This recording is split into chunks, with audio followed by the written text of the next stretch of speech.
या फिर महावीर की गुफा में जो उनकी मूर्ति मिलती है, उस मूर्ति के पीछे तिंडी का वृक्ष दिखाया गया है, जिसके नीचे वो श्रेयसनाथ भगवान की प्रतिमा दिखाई गई है।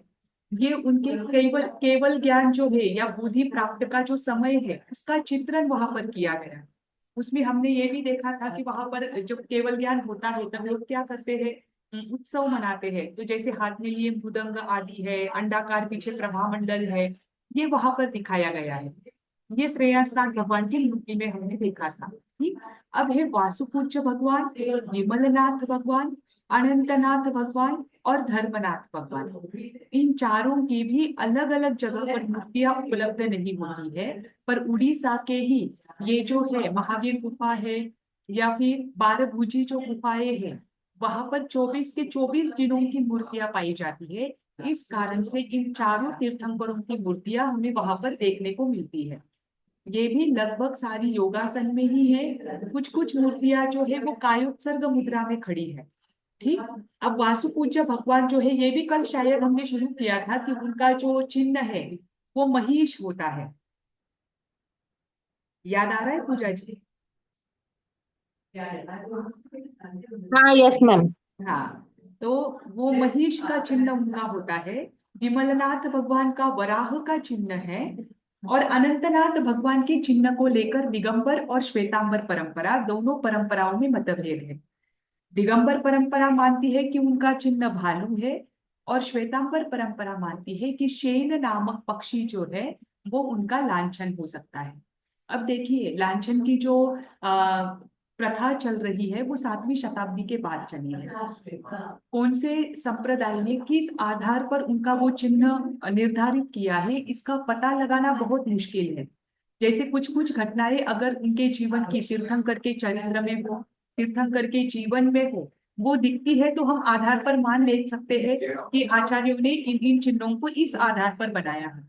लेकिन वासुपूज्य भगवान है, विमलनाथ भगवान है, अनंतनाथ भगवान है, इनका विशेष वर्णन तीर्थंकर के जो चरित्र है उसमें भी नहीं मिलता है। इसीलिए इनके ये चिन्ह क्यों बनाए गए हैं, ये अभी तक क्लियर नहीं हो पाया है, या उसकी अभी तक खोजबीन नहीं हुई है। ठीक। पर इनके चिन्ह ऐसे बनाए गए, जैसे धर्मनाथ का चिन्ह वज्र बनाया गया है। अब हम ये कह सकते हैं कि तीर्थंकर की सेवा में इंद्र तो हमेशा उपलब्ध होते हैं, इंद्र का चिन्ह वज्र होता है। लेकिन अकेले धर्मनाथ के तो सेवा में उपलब्ध नहीं होते हैं। वो सभी तीर्थंकरों की सेवा में तो इंद्र हमेशा रहते हैं। तो इस कारण से वो अकेले धर्मनाथ का वज्र चिन्ह तो नहीं हो सकता है। जैसे कल हमने शीतलनाथ भगवान का देखा था कि शीतलनाथ भगवान का आचार्यों ने, अब सोचिए, शीतलनाथ भगवान को लेकर दिगंबर और श्वेतांबर दोनों आचार्यों ने श्रीवत्स का चिन्ह दिया है। हालांकि श्रीवत्स तो प्रत्येक तीर्थंकर के वक्षस्थल पर हुआ है, तो उनको ही स्पेशली वो चिन्ह क्यों दिया, ये समझ पाना मुश्किल है। और इसका आप विशेष, सामू और बाजू में चाबी दिया हो। कोई बोल रहा है? हाँ। तो ये चिन्ह उनको ही स्पेशली क्यों दिया, ये समझ पाना मुश्किल है, क्योंकि उनके जीवन का जो प्रसंग है या उनके जीवन का जो चरित्र है, जो बीच के तीर्थंकरों के समय का है, वो चरित्र जो है ये हमें ज्यादा प्रमाण में उपलब्ध नहीं होता है, हमें बहुत शॉर्ट में मिलता है। ठीक। तो ऐसे जो है वासुपूज्य भगवान, विमलनाथ भगवान, अनंतनाथ भगवान और धर्मनाथ भगवान, इन चारों की मूर्तियां जहां पर 24 जीव पाए जाते हैं, या ज्यादा से ज्यादा सप्ततीर्थी है, पंचतीर्थी है, इसमें ही पाई जाती है। इनकी स्वतंत्र मूर्तियां बहुत कम उपलब्ध होती है, आज तक तो मिली नहीं है। जैसे अभिनंदन भगवान की स्वतंत्र मूर्ति नहीं मिलती है, वैसे ही जो प्राचीन काल की मूर्तियां हैं, इसमें इन चारों की भी स्वतंत्र मूर्तियां बहुत कम मिलती है। मध्यकाल के बाद तो अभिनंदन भगवान की भी मूर्ति मिलती है स्वतंत्र रूप में, और इन तीर्थंकरों की भी मिलती है, परंतु प्राचीन मूर्तियां नहीं मिलती। ठीक। अब आता है शांतिनाथ भगवान। शांतिनाथ भगवान का चिन्ह मृग बताया जाए। मैम, ये जो नहीं मिलती है, स्वतंत्र तो इसका कारण चिन्ह। ये समझ सकते हैं कि डिस्ट्रॉय की गई है। आपके आवाज ब्रेक हो रही है पूजा जी। पूजा जी, आपने क्या कहा? अरे मैम, ये जो नहीं मिल रही है अभिनंदन भगवान की इसकी, हाँ। मैम मैं ये बोल रही हूँ कि मध्यकालीन से जो ये मूर्तियां नहीं मिल रही है, तो ये डिस्ट्रॉय की गई है। नहीं, मध्यकाल के पूर्व की नहीं मिलती है, मध्यकाल के बाद की तो मिल जाती है। तो तो मैम फिर ये डिस्ट्रॉय की गई है क्या? हो सकता है, क्योंकि देखो अभी जैसे जैसे रिसर्च चल रहा है वैसे वैसे एक एक बातें क्लियर हो रही है। ठीक, एक तो बहुत जगह पर क्या हुआ है, आप अगर हम्म। साउथ में देखो, पूरा साउथ, इसमें बहुत सारे जैन मंदिर, जैन मूर्तियों को, उन पर वस्त्र आदि पहनाकर उनको हिंदू देवता के रूप में प्रतिष्ठित किया है। उसका सबसे बड़ा एक एग्जाम्पल देखने को मिलता है तिरुपति बालाजी का मंदिर। ऐसे बहुत छोटे छोटे मंदिर है कि जहां पर मूर्तियां खुले में पड़ी है और उसे ऊपर से आभूषण वगैरह पहनाए जाते हैं, वस्त्र आदि पहनाकर उसे एक नई अलग हिंदू देवता के रूप में बताया जाता है। मतलब साउथ में भी हो, नॉर्थ में भी हो और मध्य भारत में भी हो, प्राचीन बहुत सारे जो अवशेष है वो अब मिल रहे हैं, या जैसे जैसे अध्ययन बढ़ रहा है वैसे वैसे पता चलता है कि ये जैन धर्म का था, परंतु बाद में इसे हिंदू धर्म का कहिए, बौद्ध धर्म का कहिए, उसमें कन्वर्ट किया है। जब आप दूसरे देशों का अध्ययन करेंगे मंदिरों का, उसमें भी एक आपको आएगा कि बहुत सारे जो जैन मंदिर है वो हिंदू मंदिर में कन्वर्ट हुए, और हिंदू मंदिर के बाद वो वहां के बौद्ध धर्म में कन्वर्ट हुए। ऐसा भारत में तो बहुत जगह पर है। तो ये भी हो सकता है कि वो डिस्ट्रॉय की गई, क्योंकि आपको पता है कि बीच में 11वीं 12वीं शताब्दी के बाद यहाँ पर मुगलों का भी आक्रमण हुआ। उसके पहले यहाँ हाँ, पर यस मैम। ग्रीक शासक भी आए थे। उसके पहले जो यूनानी शासक थे वो भी आए थे। तो इनका आवागमन यहाँ पर 6वीं 7वीं शताब्दी से चलता आ रहा है। जब वो आते हैं तो अपने धर्म को साथ लेकर आते हैं। अब उनको उनके धर्म की वहां पर स्थापना करनी होती है, तो वहां पर रहे हुए मंदिरों को नष्ट करके वो क्या करते हैं, अपना वहां स्थापित करते हैं। तो ये जब से बाहर के शासक यहाँ पर आने लग शुरू हुए हैं, तब से तो इसकी इनको नष्ट करने की प्रथा और बढ़ गई है। इस कारण से हमारे पास ना ग्रंथों में बीच के तीर्थंकरों का कुछ प्रमाण उपलब्ध होता है ज्यादातर, और ना ही मूर्तियों के आधार पर भी होता है। और अगर ग्रंथों के दृष्टि से आप देखो, जैसे हमारे प्राचीन ग्रंथों के आधार पर देखो, तो ये बात भी है कि 9वें तीर्थंकर से लेकर 16वें तीर्थंकर तक, जब जब भी उनका शासन पूर्ण हुआ, जैसे ही उनका शासन पूर्ण हुआ, जैसे ही उनका निर्वाण हुआ, तो उसके बाद, उनके शासन के बाद और अगले तीर्थंकर के शासन के पूर्व जो बीच का समय रहा, उस बीच के समय में असंयति की पूजा हुई। उस समय में जैन धर्म का विच्छेद। तो इस कारण से भी उनके प्रमाण मिलना बहुत मुश्किल होता है। जैसे कि 9वें तीर्थंकर सुविधिनाथ जी, पुष्पदंत जी हो गए।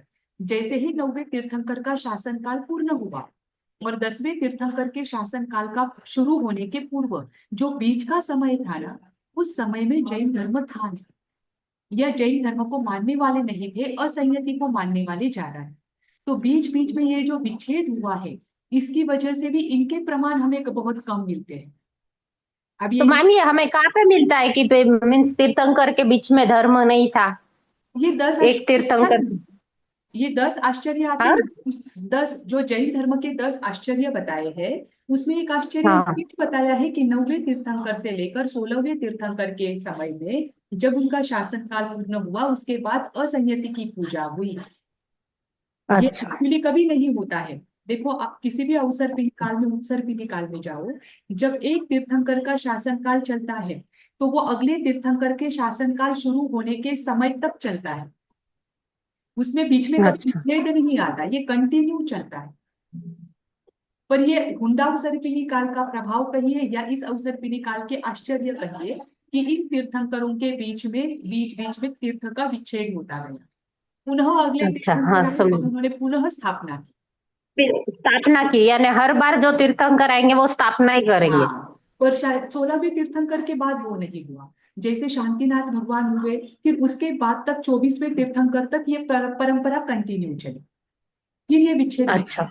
अगले तीर्थंकर हाँ, आएंगे और वो क्या करेंगे, उसी तीर्थ को आगे बढ़ाएंगे, अपने तीर्थ की स्थापना करेंगे, लेकिन तब यानी तक ये 9वें से 16वें तक ही ये हुआ है? हाँ असंयति की पूजा अधिक हुई है। जैसे कि देखो, भगवान महावीर के शासन काल के भी अगर आप वर्णन देखोगे, तो उसमें आता है कि भगवान महावीर के माता पिता स्वयं पार्श्वनाथ भगवान के अनुयायी, है ना। जब तक यस भगवान मैम। महावीर ने हाँ। पुनः तीर्थ की स्थापना नहीं की, तब तक पार्श्वनाथ भगवान का शासन चल रहा था। जिस दिन भगवान महावीर ने तीर्थ की स्थापना की, उस दिन भगवान महावीर का तीर्थ शुरू हुआ, लेकिन इसे विच्छेद नहीं हुआ। उनकी स्थापना करने तक पार्श्वनाथ भगवान का शासन चला।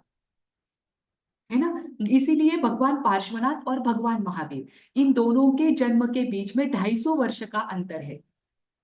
इस कारण भगवान पार्श्वनाथ का शासन भी 250 वर्ष का कहा जाता है। ठीक। हम्म। अभी देखिए, तो इसीलिए वासुपूज्य भगवान, विमलनाथ भगवान, अनंतनाथ भगवान और धर्मनाथ भगवान, इनकी स्वतंत्र मूर्तियां नहीं मिलती। इनकी जो भी मूर्तियां मिलती है वो 7वीं 8वीं शताब्दी के बाद की मिलती है, और ये साथ में मिलती है अन्य तीर्थंकरों के साथ में जो बनाई जाती है, जहां पर एक एक सेट बनाया जाता है, वहां पर मिलती है। और उसके बाद 11वीं 12वीं शताब्दी के बाद तो सब तीर्थंकरों की अलग से मूर्तियां बनाई जाने लगी। ठीक। अब शांतिनाथ भगवान की भी जो मूर्तियां है, ये विशेष प्रमाण में पाई जाती है, क्योंकि शांतिनाथ भगवान की एक विशेष श्रद्धा उस समय से जैन जगत में रही हुई है। जैसे कि शांतिनाथ भगवान का नाम लेने से जीवन में शांति की प्राप्ति होती है, या जीवन में हम उपसर्गों से रहित हो सकते हैं। अगर आप शांतिनाथ भगवान का जीवन चरित्र देखो, तो उस जीवन चरित्र में क्या है, जैसे शांतिनाथ भगवान माता की गर्भ में आते हैं, तो वो पूरा जो राज्य है, वो पूरा राज्य महामारी से मुक्त हो जाता है। वहां पर महामारी फैली हुई होती है, इसीलिए उनके जन्म के बाद से ही शांति की शुरुआत हुई, इसलिए उनका नाम शांतिनाथ रखा। तो शांतिनाथ भगवान की पूजा जो है, जैसे कुछ कुछ तीर्थंकर है, भगवान ऋषभदेव है, भगवान शांतिनाथ है, भगवान नेमिनाथ है, ये जैन जगत में हमेशा विशेष रूप से इनकी साधना की गई है। इस कारण से शांतिनाथ भगवान की मूर्तियां भी हमें मिलती है, और स्वतंत्र रूप से भी मिलती है ना।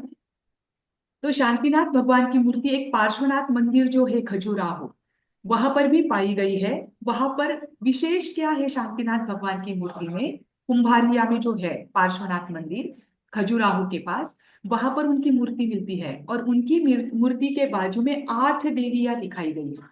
और इन 8 देवियों में कोई भी यक्षी नहीं है। यक्षिनी जो है, यक्षिनी, यक्ष और यक्षिनी की मूर्तियां नहीं है, पर वहां पर 8 देवियां पाई गई है, कि जो देवियां है, वो देवियां आकर उनकी क्या कर रही है, स्तवना कर रही है। जैसे कि दिक कुमारियां देवियां भी होती है, जो भगवान का जन्माभिषेक करती है। तो ये देवियां कौन सी है ये बताना मुश्किल है, पर ये कंफर्म है कि वो यक्षिनी नहीं है। ठीक, क्योंकि यक्षिनी का सभी जो देवता है या तीर्थंकर आदि है, उनके जो यक्ष और यक्षिनी है, उनके विशेष चिन्ह बताए गए हैं। और विशेष चिन्हों के आधार पर हम जान लेते हैं कि ये यक्ष है और ये यक्षिनी है। ठीक। तो ये यक्ष और यक्षिनी के यहाँ पर चित्र नहीं है, परंतु 8 देवियां वहां पर पाई जाती है। और दूसरी बात, अजमेर म्यूजियम म्यूजियम जो है, वहां पर भी शांतिनाथ भगवान की एक मूर्ति मिलती है, जिसमें नीचे शिलालेख लिखा हुआ, मतलब कुछ वहां पर नीचे अंकित है। क्या अंकित है वो बता नहीं सकते, पर लिखा हुआ है वहां पर, लिपि तो दिख रही है। ठीक। फिर उसके बाद आता है कुंथुनाथ भगवान। कुंथुनाथ भगवान का चिन्ह तब वैसे छाग बताया जाता है, और कहीं कहीं कुंथु भी बताया जाता है। कि जैसे कुंथुनाथ भगवान को लेकर एक जैन दर्शन में विशेष मान्यता है, कि कुंथुनाथ भगवान के समय के बाद ही कुंथुओं की उत्पत्ति हुई। पर दिगंबर परंपरा और श्वेतांबर परंपरा के अन्य ग्रंथ ये कहते हैं कि जो विक्लेंद्रिय जीव है, उनकी उत्पत्ति कर्म भूमि से ही होती है, और भगवान महावीर के बाद विशेष कुंथुओं की उत्पत्ति हुई है। इसे लेकर मतभेद है, पर कुंथुनाथ भगवान का चिन्ह छाग बताया जाता है। ठीक, ये छाग, ये कुंथुनाथ भगवान की 6 प्रतिमाएं अलवर में मिली, राजस्थान में आता है, और पटना संग्रहालय में भी मिलती है। ठीक, और ये सारी की सारी जो प्रतिमाएं हैं, ये सारी प्रतिमाएं कायोत्सर्ग मुद्रा में। कायोत्सर्ग मुद्रा कैसी दिखाई जाती है, खड़े आसन में, खड़े रहते हुए जो ध्यान की मुद्रा दिखाई जाती है, उसे कायोत्सर्ग मुद्रा कहते हैं मूर्तियों। ठीक। फिर अरनाथ भगवान, अरनाथ भगवान को लेकर, उनके लांछन को लेकर दिगंबर आचार्य और श्वेतांबर आचार्यों में मतभेद है।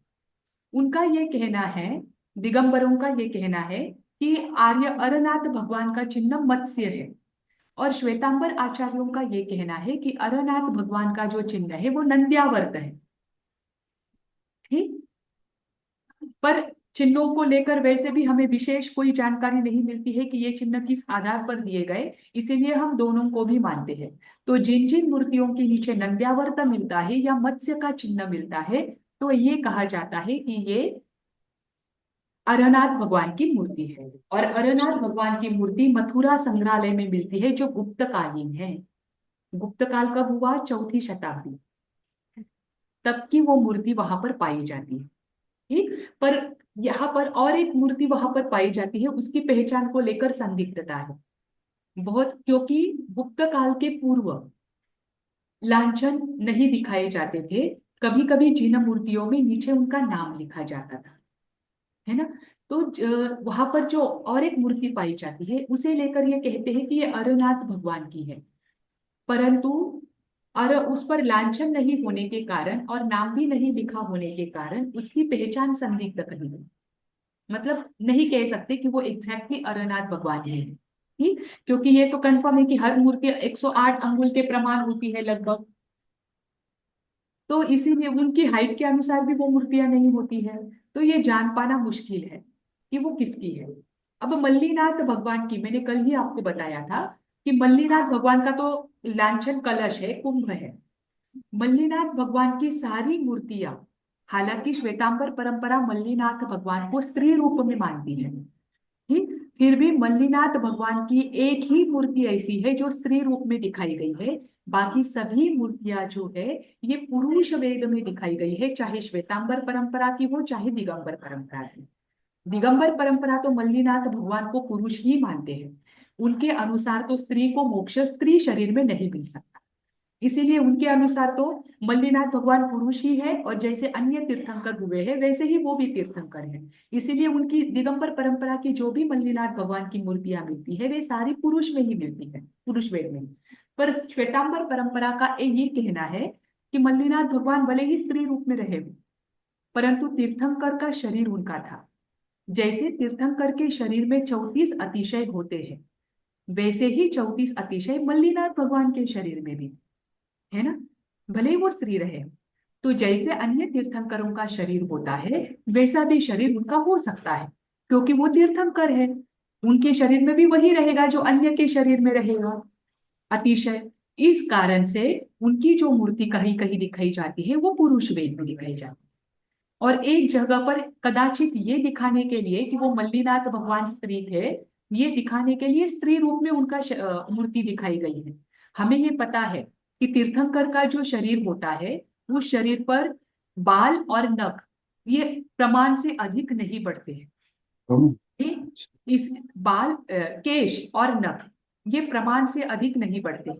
इस कारण तीर्थंकर जब दीक्षा लेने के समय एक बार लुंचन करते हैं, केश का लुंचन करते हैं, उसके बाद वो जीवन पर्यंत उनको केश लुंचन करने की आवश्यकता नहीं होती, है ना, क्योंकि उनके बाल बढ़ते ही नहीं है। पर फिर भी ये होने के पश्चात भी उस मूर्ति में, जो मल्लीनाथ भगवान की मूर्ति है, उसमें उनके केश जो है वो वेणी के रूप में दिखाए गए हैं, है ना। और उनके वक्षस्थल पर श्रीवत्स का चिन्ह नहीं दिखाया गया। नीचे उनका लांछन कलश है। इससे पता चलता है कि वो मल्लीनाथ भगवान की मूर्ति है जो कि उन्नाव में पाई गई है। अन्य कोई भी मल्लीनाथ भगवान की मूर्ति स्त्री में नहीं दिखाई। ठीक, एक पार्श्वनाथ मंदिर कुम्भारिया में भी मल्लीनाथ भगवान की मूर्ति मिलती है। और श्रवण बेलगोला जो है वहां पर भी 13वीं शती की मल्लीनाथ भगवान की मूर्ति पाई जाती है, पर वो दिगंबर परंपरा के अनुसार, मतलब पुरुष वेद में ही दिखाई गई है। उसके बाद आते हैं मुनि सूरत भगवान। देखो, अगर आप प्राचीन ग्रंथों को देखें तो भगवान मुनि सूरत के समय में रामायण हुआ है। राम लक्ष्मण जो भी है वो सारे मुनि सूरत हाँ। के समय में हुए, है ना। तो भगवान मुनि सूरत की को लेकर उन पुराणों में भी है, प्राचीन काल में भी है। एक तीर्थ का वर्णन आता है जिसे कहते हैं अश्वबोध तीर्थ। अश्वबोध तीर्थ को लेकर एक जगह पर मल्लीनाथ भगवान के 2 प्रस्तर पट पाए गए। प्रस्तर पट यानी मूर्ति के पास में ही उनकी जो वर्णन है या घटनाएं है उस पर लिखी जाती है। ये प्रस्तर पट जो है ये बहुत प्राचीन माना जाता है, और उसमें से एक प्रस्तर पट की एक कथा घटना जो है वो समझ में आती। उसने क्या घटना अंकित की है, ये प्रस्तर पट पाया जाता है। मैंने लिख कर रखा था, वो नाम याद नहीं रहेगा। ठीक है, कोई बात नहीं, मैं बता दूंगी। इस प्रस्तर पट पर मुनीसुरत भगवान के समय में हुई घटना का वर्णन है। उसमें क्या बताया गया है कि मुनीसुरत भगवान ने दीक्षा अंगीकार की थी। दीक्षा लेते ही तीर्थंकरों को मन पर्याय ज्ञान की प्राप्ति होती है। ठीक, वो ध्यान में थे, और वो ध्यान में होने के बाद वो देखते हैं कि भृगु कच्छ ये नगर है। इस नगर में जितशत्रु राजा अश्वमेध यज्ञ कर रहा है। ध्यान रखिए, मेरी आवाज नहीं आ रही है क्या? मेरी आवाज आ आ रही है? रही है आ मैम, रही है आ मैम। रही आ रही है। बीच में कट नहीं हो रही है ना? आ रही है मैम। हाँ। नहीं नहीं। मैम। हाँ, तो उसमें क्या लिखा है उस प्रस्तर पर, जो अति प्राचीन है ये। और उस पर क्या लिखा है कि मुनि सूरत भगवान देखते हैं कि भृगु कच्छ नगर में जित शत्रु राजा अश्वमेध यज्ञ कर रहा है। अब अश्वमेध यज्ञ जब किया जाता था वैदिक परंपरा में, उस अश्वमेध यज्ञ में अश्व की बलि दी जाती थी। ठीक, अब वो अश्व की, कभी कभी जो राजा समझदार होते थे, जैसे कि राम राम ने भी यज्ञ किया था, पर राम ने क्या किया था, सोने का अश्व चढ़ाया था बलि के रूप में। अब वो नूनी सूरत भगवान देखते हैं कि उस अश्वमेध यज्ञ में जितशत्रु राजा वास्तविक जो अश्व है उसकी बलि चढ़ाने जा रहे हैं। अब उस अश्व का भी पूर्व भाव जान लेते हैं, और मुनि सूरत भगवान क्या करते हैं, जान जाते हैं कि अब मुझे वहां पर उपदेश देने की जरूरत है। हालांकि कोई भी तीर्थंकर जब दीक्षा लेता है तो दीक्षा लेने के बाद वो मौन हो जाते हैं जब तक केवल ज्ञान की प्राप्ति नहीं हो, है ना। तो मुनि सूरत भगवान वहां पर उपदेश देने के लिए जाते हैं।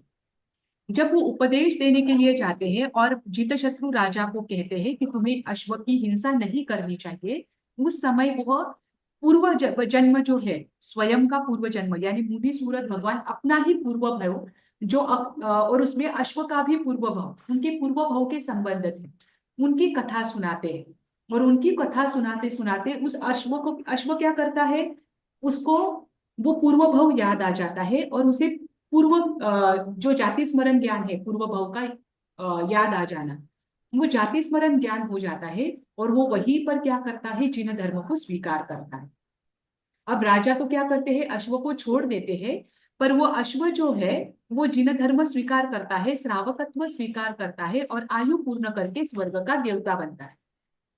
जैसे ही वो स्वर्ग का देवता बनता है, उसे पूर्व जन्म याद आता है कि अगर उस समय मुनि सूरत भगवान ने मुझे नहीं चेताया होता तो कदाचित धर्म की संगति मुझे मिलती ही नहीं, और आज मैं इस स्वर्ग में नहीं होता। तो वो उस समय वो अश्व का जो जीव है, जो देवता बना है, वो पृथ्वी पर आकर मुनि सूरत भगवान की मूर्ति प्रतिमा को स्थापित करता है, और वहां पर मंदिर बनवाता है, जिनालय बनवाता है। और उस जिनालय का नाम रखा जाता है अश्वबोध तीर्थ। ठीक, अब ये एग्जैक्टली कहाँ पर है ये बताना मुश्किल है, लेकिन प्रस्तरों पर ये घटना अंकित है, तो ये कहीं पर होना चाहिए, ऐसा पुरातत्विक जो है उनका कहना है, मानना है कि प्रस्तर पर अगर ये घटना पाई गई है तो ये कहीं ना कहीं होना चाहिए। ठीक, पर इसका ये एग्जैक्टली कहाँ पर हुआ, कौन सी नगरी में, जैसे बस उतना उतना वहां पर आया है कि भृगुकच्छ नगरी में ही वो प्रतिबोध देते हैं, लेकिन इस अश्वबोध प्रतिमा का जो है, या जिनालय का तीर्थ का रचना उस देवता ने कहाँ पर की, ये हम नहीं बता सकते। जैसे कल हमने देखा था कि सुपार्श्वनाथ भगवान की स्तूप को लेकर, ये भी एक देवता से निर्मित है। इसे लेकर हमें विविध प्रकार के आयागपट्टा आदि मिले हैं, जिस पर ये लिखा गया है कि ये जो स्तूप है ये देवता से निर्मित था। जो कुबेरा नामक देवी है वो सुपार्श्वनाथ भगवान की सोने की मूर्ति बनाती है और स्तूप बनाती है, इसका वर्णन कहीं ना कहीं मिलता है। ऐसे ही मुनि सूरत भगवान को लेकर ये प्रस्तर पट मिलता है। ठीक, बाकी मुनि सूरत भगवान की जो मूर्तियां है, वो तो एक मूर्ति उनकी कांस्य की पाई जाती है जो दिल्ली के राष्ट्रीय संग्रहालय में रखी गई है। ठीक, मुनि सूरत भगवान का चिन्ह दोनों भी परंपरा में कच्छप यानी कूर्म का माना गया है। अब नमीनाथ भगवान, नमीनाथ भगवान का जो लांछन है वो नीलोत्पल कहा गया है, और नमीनाथ भगवान की जो मूर्ति है वो पटना संग्रहालय में विशेष प्राचीन पाई जाती है। महावीर गुफा में भी नमीनाथ भगवान की है, क्योंकि महावीर गुफा में तो वैसे भी 24 तीर्थंकरों की मूर्तियां हैं। ठीक, पर इसके अलावा नमीनाथ भगवान की मूर्ति पाई जाती है पटना संग्रहालय में। ठीक? उसके बाद है नेमिनाथ भगवान। नेमिनाथ भगवान की भी विशेष रूप से प्रतिमाएं पाई जाती है। जैसे हमें पता है, हमने देखा था शुरुआत में कि नेमिनाथ भगवान की एक प्रतिमा जो है वो कृष्ण और बलराम के साथ दिखाई गई है। जैसे कृष्ण बहुत प्रसिद्ध है हिंदू परंपरा में भी, इस कारण से नेमिनाथ भगवान का भी विशेष वर्णन पुराणों में मिलता है। जहां पर भी वैदिक परंपरा के ग्रंथ मिलते हैं, जहां पर भी वैदिक परंपराओं के ग्रंथ में कृष्ण का वर्णन आता है, वहां पर अरिष्ट नेमि नेमिनाथ भगवान का भी वर्णन आता है। इसीलिए नेमिनाथ भगवान की मूर्तियां भी जो है वो प्रचुर प्रमाण में उपलब्ध है। 24 तीर्थंकरों में सबसे अधिक प्रतिमाएं अगर किसकी पाई जाती है तो वो पार्श्वनाथ भगवान की। ध्यान रखना। पर उसके पश्चात नेमिनाथ भगवान, ऋषभदेव भगवान, महावीर भगवान, इनकी भी प्रतिमा जो है वो विशेष प्रमाण में पाई जाती। बाकी की तीर्थंकर, मैम वो पार्श्वनाथ भगवान की फिर अलग अलग मूर्तियों का क्या ये है? उसकी अलग अलग कथाएं बाद में, ये भी सारी मूर्तियां जो है ना जो अलग अलग उनकी है, जैसे कि हाँ, शंकरेश्वर शंकेश्वर पार्श्वनाथ कहीं है। पे वो काले रहते, कहीं पे वो व्हाइट रहते। हाँ नहीं, ये अलग अलग नाम बताए गए हैं। जैसे जैसे पार्श्वनाथ भगवान की गौरी अलग पार्श्वनाथ है, अलग, चिंतामणि है, हाँ जैसे चिंतामणि पार्श्वनाथ है, फिर शंखेश्वर पार्श्वनाथ है, फिर शंकेश्वर। आंवला पार्श्वनाथ है। ये तो अलग अलग जगह पर बताई गई है। ये तो बाद के आचार्यों ने उसमें अलग अलग जैसे जैसे उनको किसी किसी को कहना है किसी का कि पार्श्वनाथ भगवान की आराधना करने से हमें चमत्कार की अनुभूति हुई है, तो उन्होंने वैसे वैसे नाम देकर उसका ये किया है। पर पार्श्वनाथ भगवान के 108 नाम भी, ये सारी 7वीं शताब्दी की मूर्ति के बाद की मूर्तियां हैं। 7वीं शताब्दी के पहले जो मूर्तियां उपलब्ध होती है उसमें कोई ऐसा भेद नहीं है। बस इतना पता चलता है कि कभी कभी पार्श्वनाथ भगवान ध्यान में है, उनके पीछे यक्ष यक्षिणी है, तो वो यक्ष यक्षिणी जो सर्प का फन होता है उसको धारण किए हुए है। तो उससे पता चलता है कि ये पद्मावती और धरणेंद्र है, और उसके आधार पर उस मूर्ति का अंदाजा लगाया जाता है कि ये पार्श्वनाथ भगवान की है। दूसरी बात, पार्श्वनाथ भगवान के लांछन को लेकर पता चलता है। जब ऊपर सर्प का चिन्ह नहीं बताया जाता, तब नीचे सर्प का लांछन दिखाया जाता है, या कभी कभी पार्श्वनाथ जीन ऐसा कहकर बताया जाता है। अगर आप महाराष्ट्र की गुफाओं में देखो तो वहां पर अभी अभी तक ये पता नहीं चल रहा था, लेकिन बहुत सारे जो गुफाएं हैं उसमें पार्श्वनाथ भगवान की विशेष मूर्तियां पाई जाती है, जो कि अत्यंत प्राचीन है। अब उसकी खोजबीन चल रही है, अभी तक उसे पूरी तरह से खोजा नहीं गया है और लोगों में वो लाया नहीं गया है, लेकिन उसे लेकर अभी भी कार्य चल रहे हैं। विशेषतर जो किले महाराष्ट्र में पाए जाते हैं, जैसे लगभग 400 के ऊपर किले वहां पर है, तो उसमें से बहुत सारे किलों में पार्श्वनाथ भगवान की मूर्तियां पाई जाती हैं। इसीलिए पूरे विश्व में 24 तीर्थंकरों में सबसे अधिक प्रतिमाएं अगर किसी तीर्थंकर की मिलती है तो वो पार्श्वनाथ भगवान की है, और वो अलग अलग भी मिलती है। ठीक। तो पार्श्वनाथ भगवान का जो चिन्ह है, नेमिनाथ भगवान का चिन्ह शंख है। ठीक, पार्श्वनाथ भगवान का चिन्ह सर्प है। देखो, अब सर्प भी चिन्ह क्यों दिया गया है आचार्यों ने, क्योंकि जो पार्श्वनाथ भगवान की माता है उन्होंने तो कोई सर्प का In our background, स्वप्न देखा in नहीं। the context that we need to know about each other. So pretty happy about that. So now what we'll do, Ashit, today, right? We have नहीं, something really interesting where, Fatma will just take a small session and then क्या शुरू हुआ है? बीच में अचानक से आवाज आई थी। Yes ma'am. हाँ, तो अब देखिए, जो पार्श्वनाथ भगवान का मैं क्या बता रही थी, 21 तीर्थंकर हुए ना नमीनाथ। देखिए, पार्श्वनाथ भगवान के चिन्हों को लेकर मैं बता रही थी कि हमें तो पता है कि दिगंबर परंपरा में तीर्थंकर 22 है नेमिनाथ, अरिष्ट नेमि। एक नमीनाथ है जो 21वें तीर्थंकर है, और एक नेमिनाथ है, ऊपर मात्रा आ जाती है, जो 22वें तीर्थंकर है। उन्हें ही अरिष्ट नेमि कहा जाता है। ठीक। अब हमें पता है कि दिगंबर परंपरा और श्वेतांबर परंपरा, इन दोनों में तीर्थंकर की माता, तीर्थंकर जब गर्भ में आते हैं उसके उस समय, जी जी हो गया, उस समय वे 16 या 14 स्वप्न देखते हैं। दिगंबर परंपरा के अनुसार 16 स्वप्न देखते हैं, और श्वेतांबर परंपरा के अनुसार 14 स्वप्न देखते हैं। इन स्वप्नों में कहीं पर भी सर्प नहीं होता है ना। तो सर्प की विशेष बात, पार्श्वनाथ भगवान का हमें विशेष चरित्र मिलता है। उसमें उनके जीवन की घटना सर्प से संबंधित है, और उसके पूर्व भी जब पार्श्वनाथ भगवान माता के गर्भ में थे। माता ने 16 या 14 स्वप्न देख लिए। उसके बाद पार्श्वनाथ का जीव माता के गर्भ में आया। वो गर्भ में आने के पश्चात एक बार पुनः माता स्वप्न देखती है, जिसमें उनके पार्श्व में सर्प दिखाई देता है। आपने कभी वो घटना सुनी है? सभी है? यस मैम, सुनी है। हाँ। तो हाँ, उनके यस मैम। जी, तो उनके पार्श्व में उनको सर्प दिखाई देता है ना? तो पार्श्व में स्वप्न स्वप्न में पार्श्व में सर्प दिखाई दिया, इसीलिए उनका नाम पार्श्व रखा गया, ऐसा श्वेतांबर परंपरा में आता है। परंतु आप दिगंबर परंपरा के अनुसार देखो, तो दिगंबर परंपरा के उत्तर पुराण में पार्श्वनाथ भगवान का नाम पार्श्व ये इंद्र द्वारा रखा जाता है, ऐसा वर्णन आता है।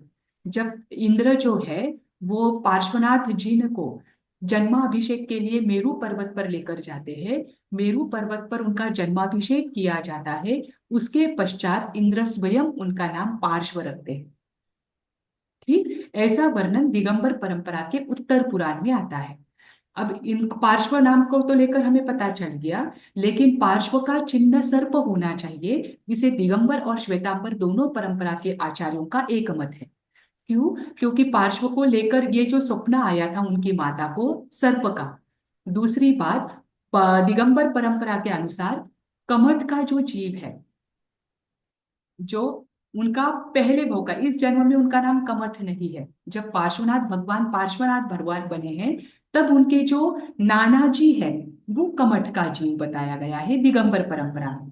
श्वेतांबर परंपरा में कमठ और पार्श्व का कोई संबंध नहीं दिखाया गया है, पारिवारिक संबंध।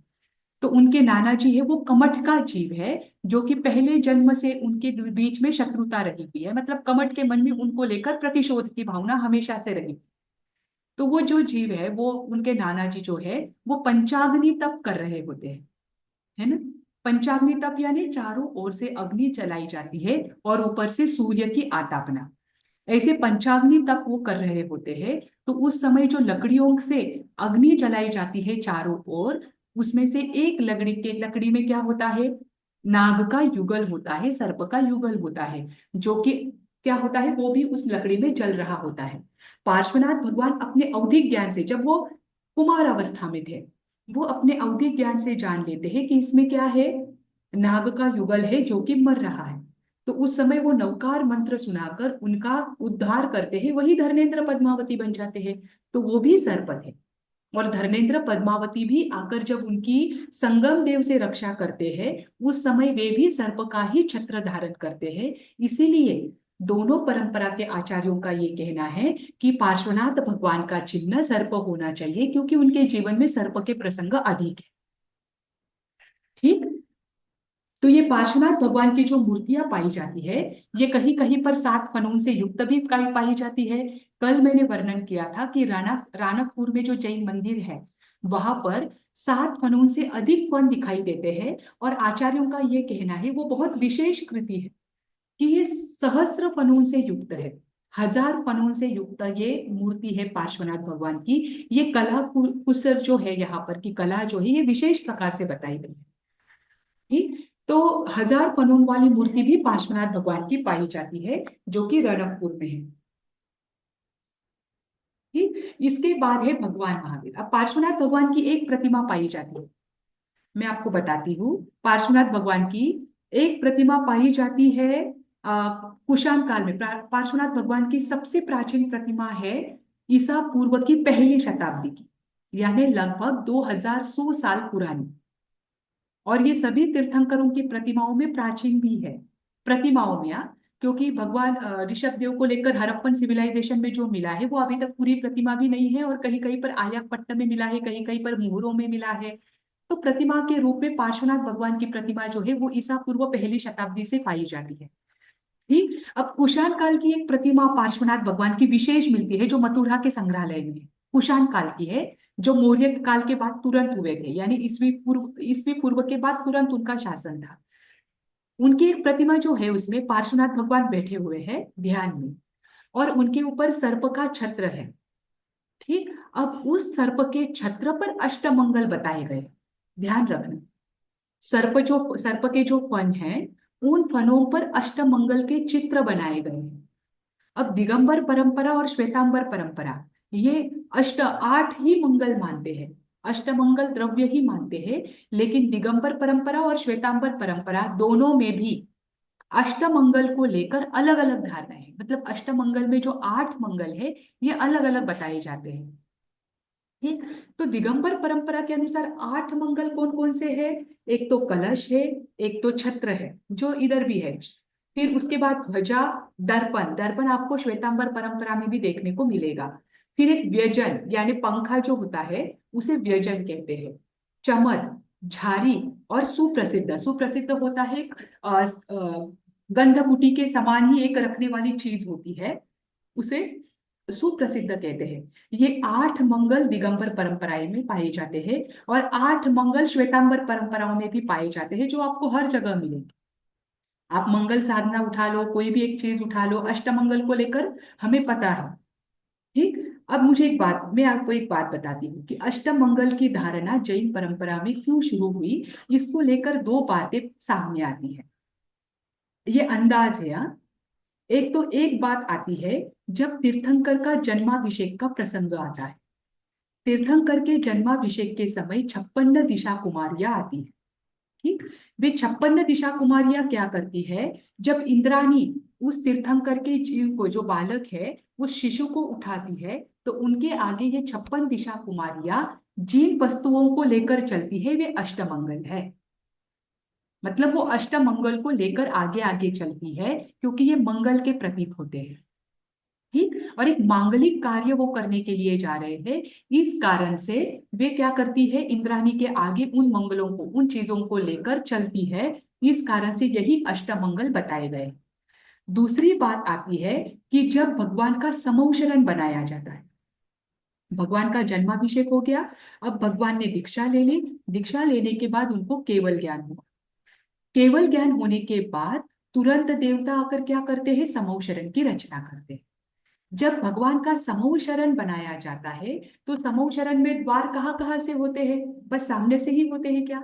नहीं, समूह शरण में जो गोपुर द्वार यानी जब हम मंदिरों की रचना देखेंगे उसमें आपको पता चलेगा गोपुर द्वार किसे कहते हैं। गोपुर द्वार यानी चारों ओर से रहे हुए द्वार, जहां से प्रत्येक जीव क्या कर सकते हैं, अंदर प्रवेश कर सकते हैं, है ना। कभी आप मंदिर में जाते हैं तो मंदिर में भी क्या होता है, तीनों ओर से द्वार दिखाई जाते हैं, चारों ओर से द्वार होते हैं, लेकिन मूर्ति के पीछे का द्वार बंद किया जाता है ना। तो पहले से ही वो प्रथा रही है कि समूह शरण में चारों ओर से द्वार है। तो उन गोपुर द्वारों पर क्या किया जाता है, हर जगह पर इन अष्टमंगलों को रखा जाता है, और उसके बाद क्या करते हैं, उन अष्टमंगलों को देखकर जीव क्या करता है, अंदर प्रवेश करता है।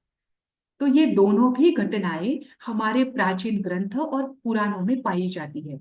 इस कारण से इन दोनों घटनाओं के आधार पर श्वेतांबर परंपरा और दिगंबर परंपरा, ये दोनों भी अष्टमंगल को मानती है।